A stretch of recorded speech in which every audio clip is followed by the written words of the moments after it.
a lot of the challenges are often these invisible challenges, pessimism or maybe skepticism that you find. Do you find some of that here, and how are people overcoming that? It's changed. I'm a Cubs fan. And so anything's possible now. So anything's possible now. I'm Victor Hwang.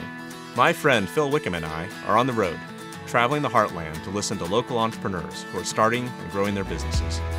We want to see communities in action and share the stories of people who are inspiring hope and renewing our economy.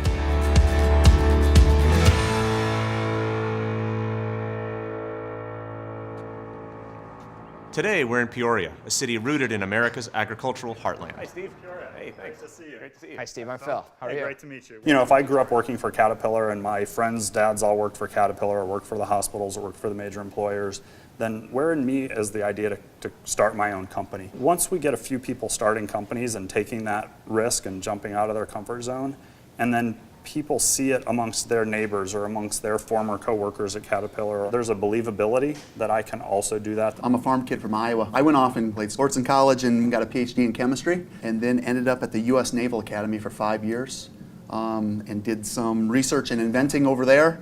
And then in the meantime, my wife and I had 3 little girls. My wife's homing beacon went off, and we moved back to raise our family in the Midwest, close to grandpas and grandmas.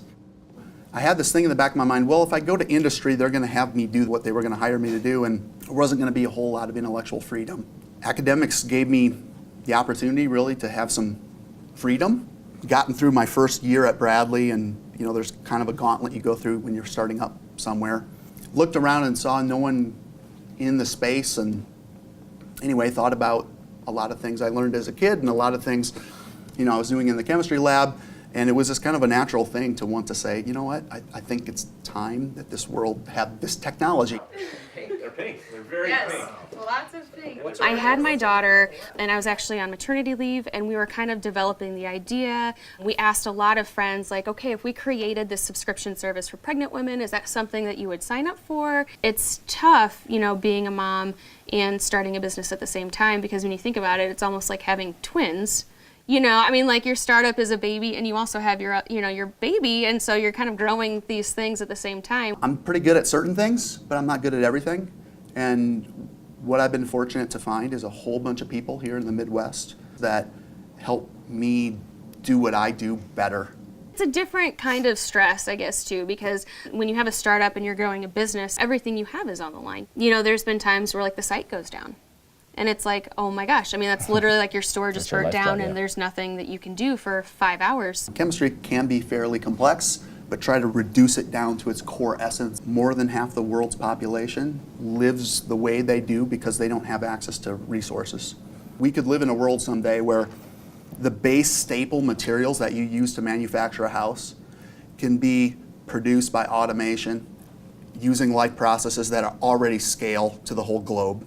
And we could be producing these staple materials that literally people could have a dwelling that is safe and economical. The beauty of agriculture is it scales with all of humanity as long as we take care of the planet.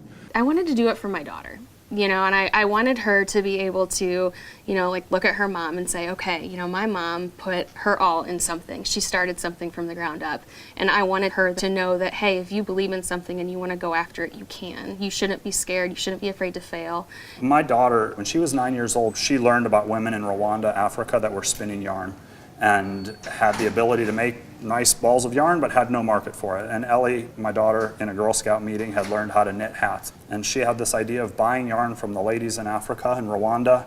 And we started this nonprofit organization out of our basement. And without the ability to spend, let's say, $5,000, which my family was fortunate enough to be able to do, but many families couldn't. And without that, the whole thing would have never started. So what does one of these boxes look like? Well, I happen to have one right here. All right, you ready, Victor? Yeah, it's pink, which is your color, Phil, Thank so you. that's perfect. Thank you. Okay, let's see what we got here. Yeah. Hello, gorgeous. That must be for you. Okay, let's see what we got here. Let's see, a nausea wristband. I'm going to hang on to that for the rest of the trip, if that's okay. For your jokes, see. probably. Look at that sunset. That's nice. Is that your first time to Peoria? I've driven through it. It doesn't really count. Yeah, it doesn't count. It's That's first sort of time like, to it's really... sort of like transit, like transiting at the the Amsterdam airport and say you've been to the Netherlands. It's not the same. No, it's not. Well, I really loved what Steve was doing with his daughter with the Kid Knits company. That's just amazing. But to me, that's the kind of things that all kids should have exposure to. Sure. Right? Like if you've got an idea to make something and sell it and make the world just a little bit better after you did that than before, why shouldn't you be able to do it? He brought his daughter to Rwanda to meet the women there, how they were all tears and crying. They didn't even expect that she'd be there. We both got young kids, and how do we give them that kind of exposure in life? What I noticed is these entrepreneurs in these cities we've been in so far, and especially Peoria, I mean, like the sizzle and the sex appeal of entrepreneurship, that has nothing to do at all with their work, which is different than in the Valley, right? Or New York, where there's a cool, hip edge to it and everybody wants to be part of it. These people are doing it because they genuinely love the work and they genuinely believe in what they're doing. You could very well see a bump boxes popping up in the Valley, right? And you walk in and the building might look kind of the same, and you have all this cool marketing stuff and cool t-shirts and swags and all the great packaging and all kinds of great stuff. And the only difference would be they would have burned through $18 million of capital to get there. We're an hour from St. Louis.